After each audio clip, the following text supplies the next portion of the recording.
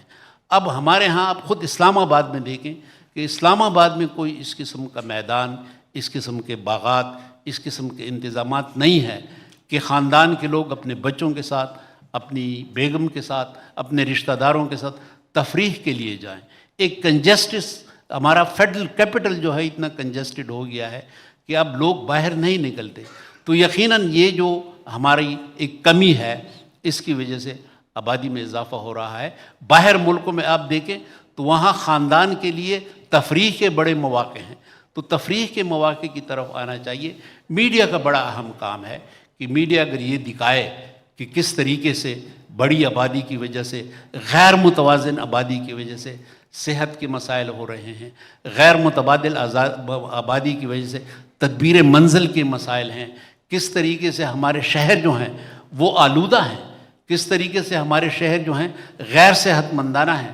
تو میں سمجھتا ہوں کہ اس بات کا امکان ہے کہ ہماری آئندہ نسل جو ہے وہ ایک باخبر نسل ہوگی اور وہ اس تصور سے آگاہ ہوگی، اور اس طریقے سے ہمارا مستقبل جو ہے، حضرت مولانا عثمانی صاحب نے جس کی طرف اشارہ کیا، وہ ایک باخبر I think needs to be rectified. Women's representation is extremely important.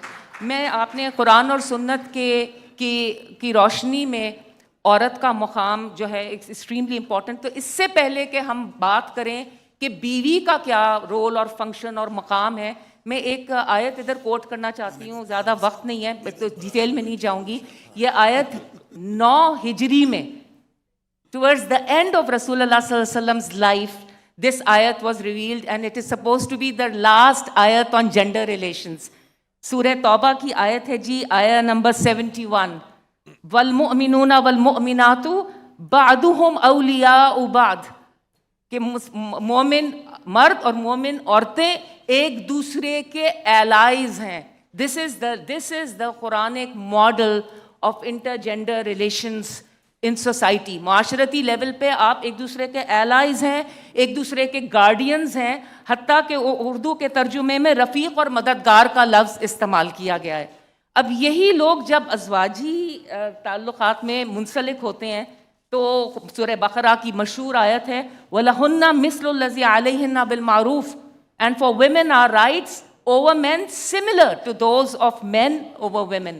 اور ہُنَّ لِبَاسٌ لَكُمْ وَأَنْتُمْ لِبَاسٌ لَهُنَّ، اور بہت ساری ایسی آیات ہیں. UNFPA کے ساتھ جب میں نے اس ارلی چائلڈہڈ میریجز پہ ایک مرتبہ آئی واز بینگ کنسلٹیڈ، تو مجھے موقع ملا کہ میں نے قرآن کی کوئی پتہ نہیں 30 سے زیادہ آیتیں جو میرج کے حوالے سے ہیں ان کو اینالائز کرنے کا موقع ملا. اور جو ماڈل ایمرج ہوتا ہے وہ اتنا کوئی امپریسو ماڈل ہے، تو اس کو ہم لوگ فالو نہیں کرتے، اس کو ہم فالو نہیں کرتے. اصغر علی انجینئر صاحب کہتے ہیں کہ the biological otherness of women does not mean women are unequal. تو شریعت تو انشور کرتی ہے کہ that woman is an absolutely equal partner, جو میرج کا جو یہ ریلیشن شپ ہے. اب آتے ہیں میرج کے اندر جو ایک بہت ہی امپورٹنٹ کمپوننٹ ہے چائلڈ بیئرنگ کا اور فیملی پلاننگ کا، اس کی طرف اب میں اسٹریٹ آنا چاہتی ہوں. اور اسی پرنسپلز جو آپ نے گائیڈ لائنز مانگی ہیں، اسی کے اندر اسٹریٹجیز بھی ہیں. تو میں ایک چھوٹا سا واقعہ آپ لوگوں کے ساتھ شیئر کرنا چاہتی ہوں. کسٹڈی کا کیس تھا. نبی پاک صلی اللہ علیہ وسلم کے سامنے ایک ماں باپ پیش ہوئے. جو باپ تھا اس کا آرگیومنٹ سنیں. باپ نے آرگیو کیا کہ this child has come from my lines, therefore this child should belong to me. Divorce case. جو خاتون کے آرگیومنٹ تھا، جو ماں کا آرگیومنٹ تھا، میں آج تک وہ میرے کانوں میں گونجتا ہے. اور میں نے اس کو ایک I think I was on a flight when I read this. ایسا آرگیومنٹ ہے، شاید آپ نے اس سے پہلے اپنی زندگی میں ایسا آرگیومنٹ نہیں سنا. انہوں نے نبی پاک صلی اللہ علیہ وسلم کے سامنے یہ کہا، شی سیڈ ہی کیریڈ ہم لائٹلی اینڈ ڈیلیورڈ ہم ان پیشن. I carried him as a burden and delivered him in pain. This is the equation. یہ وہ equation ہے between motherhood and fatherhood. So جو deliver کر رہا ہے اور carry کر رہا ہے as a burden اور deliver کر رہا ہے as in pain، وہ main stakeholder ہے یا father. یہ اسلامی تعلیمات میں یہ تمام چیزیں implicit ہیں. اب لیٹس ٹیک our project, یہ جو ہمارا مشن ہے یا ہم چاہتے ہیں کہ توازن پیدا ہو out of the confines of fiqh and bring it alive. اور اس کا طریقہ یہ ہے کہ نبی پاک صلی اللہ علیہ وسلم کی ہم دیکھیں کہ ان کا لیونگ ایگزامپل ہمارے سامنے موجود ہے. something that really touches me is when Bibi Fatima was in labor اور حضرت امام حسن کی پیدائش کے وقت بار بار نبی پاک صلی اللہ علیہ وسلم آتے تھے, کہتے تھے میری بیٹی کیسی ہے, میری بیٹی کیسی ہے, میں اس پہ قربان. This is a man who feels, who is sensitive to labor pains, to the process of delivery. یہ ایک ایسی کولڈ, ایک ہم جب فقہ کی بات کرتے ہیں اور ہم اس کو لا کے اس کے اندر لے کے آتے ہیں تو we lose sight of all these aspects. تو یہ دو چیزیں ہیں کہ جو مین برڈن ہے پریگننسی کا, وہ فزیکل, سائیکولوجیکل, ایموشنل جو ہے وہ ماں اٹھاتی ہے. And this is carried by the woman, and at every pregnancy the risk and threat of death is very real. جس نے اتنا بڑا رسک اٹھانا ہے اس سے نہ پوچھا جائے یا اس کی مرضی نہ شامل ہو, یہ تو ایک انکنسیویبل چیز ہے. and I cannot believe کہ the Sharia would ever allow something like this. دیکھیں قرآن کی آیت ہے اعدلوا هو اقرب للتقوی, عدل کرو وہ تقوی سے قریب ترین ہے. اس میں کہاں سے آئے گا عدل؟ if a woman is if a pregnancy is forced upon a woman, جو کہ ہوتا ہے. انیمیا ہماری خواتین میں ہے, پروٹین ڈیفیشنسی ہماری خواتین میں ہے. اس کے بعد imagine multiple pregnancies, what are we doing? اور یہ مقاصد شریعہ کے ساتھ بہت بڑا کولیشن کورس ہے کہ اس طرح سے اس چیز کو دیکھا جائے. میں ایک اور بہت امپورٹنٹ چیز, اور یہ قبلہ صاحب نے بہت اچھا بتایا کہ کس طرح ہم نے ان چیزوں کو پروپیگیٹ کرنا ہے. آپ نے مساجد کی بات کی, سر عبد الخبیر آزاد صاحب نے. یہ آیت میں یہ آپ لوگوں کو سجیشن دینا چاہتی ہوں کہ ہم کہتے ہیں نا ان اللہ کان علیکم رقیبا, اور نکاح کے وقت جو بہت خوبصورت آیات پڑھی جاتی ہیں, میرے خیال میں تو سورہ شورا, سورہ جو 42 سیکنڈ سورہ ہے آف دا قرآن, جس میں اللہ کہتے ہیں اور وہ جو اپنے پروردگار کا فرمان قبول کرتے ہیں اور نماز پڑھتے ہیں اور اپنے کام آپس کے مشورے سے کرتے ہیں. سو مشورہ is a cardinal principle in all relationships in Islam, at the societal level, at the parliamentary level. اب میں کیا کہوں, جس طرح سے 26ویں اور 27ویں amendments پاس ہوئی ہیں without any consultation, مطلب ٹھیک ہے چلیں, I know we don't want to keep it political, but I could not resist that, I'm sorry. مگر یہ کہ بہت ضروری ہے, کنسلٹیشن کے بغیر سوسائٹیز چل نہیں سکتی.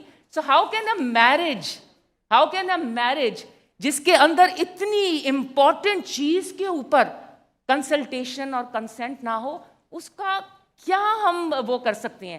اور میں ایک کانفرنس ہوئی تھی, اس میں سے ان کی بھی کچھ جو سفارشات تھیں وہ میں آپ لوگوں کے سامنے رکھنا چاہتی ہوں, and then I will just end my comment. میرا تو 5 منٹ بھی نہیں ہوئے شاید.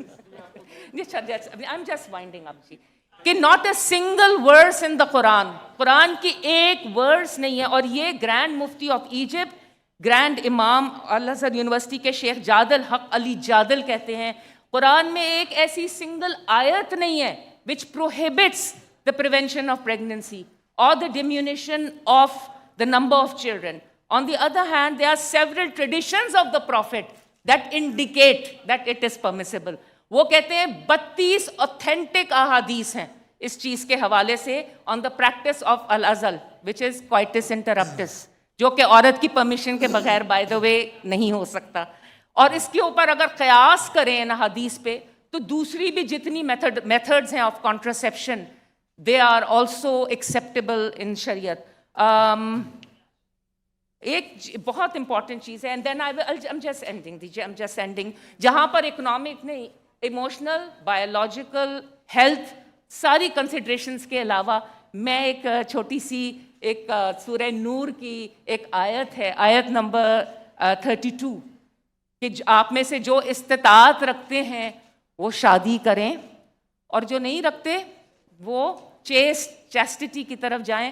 حدیث مبارکہ بھی یہی ہے کہ those of you who have the capacity to marry, should marry, and those of you who can't should fast.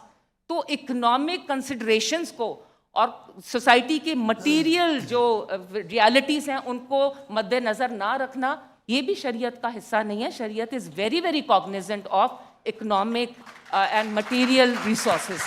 تو بس میں یہ تھوڑی سی میری سفارشات ہے. بہت بہت شکریہ محترمہ حمیرہ مصری الدین صاحبہ, آپ نے بہت ہی شہراز گفتگو فرمائی, اور جو تائید آپ کو حاصل ہو رہی ہے شرکا سے ڈیفینیٹلی وہ اس بات کی گمازی کرتی ہے کہ آپ کے بہت امپورٹنٹ پوائنٹس تھے. میں آپ ہی کی بات کو اس اختتام کی طرف لے جاتے ہوئے کہوں گا کہ قرآن پاک میں اللہ تعالیٰ نے کہا ہے کہ میرا احسان مانو, اور میرے احسان ماننے کے بعد اپنے والدین کا, اور خاص طور پہ اپنی والدہ کا جس نے 9 مہینے تکلیف میں پریگننسی گزاری اور پھر اس کے بعد ڈیلیوری کی تکلیف برداشت کی, یعنی اللہ تعالیٰ کے بعد اپنے یعنی ماں کا احسان, تو یہ تو ڈیفینیٹلی بہت ہی اہم چیز ہے. میں آخر میں اپنے تمام پینلسٹ کا شکریہ ادا کرنا چاہوں گا, خاص طور پہ فیڈرل منسٹر طاہر صاحب کا کہ وہ یہاں تشریف لائے, اور ان کے جو میسج تھا وہ ہم ڈیفینیٹلی اس پہ کام کریں گے. اور تمام شرکائے پینلسٹ کا بہت بہت شکریہ. Thank you very much.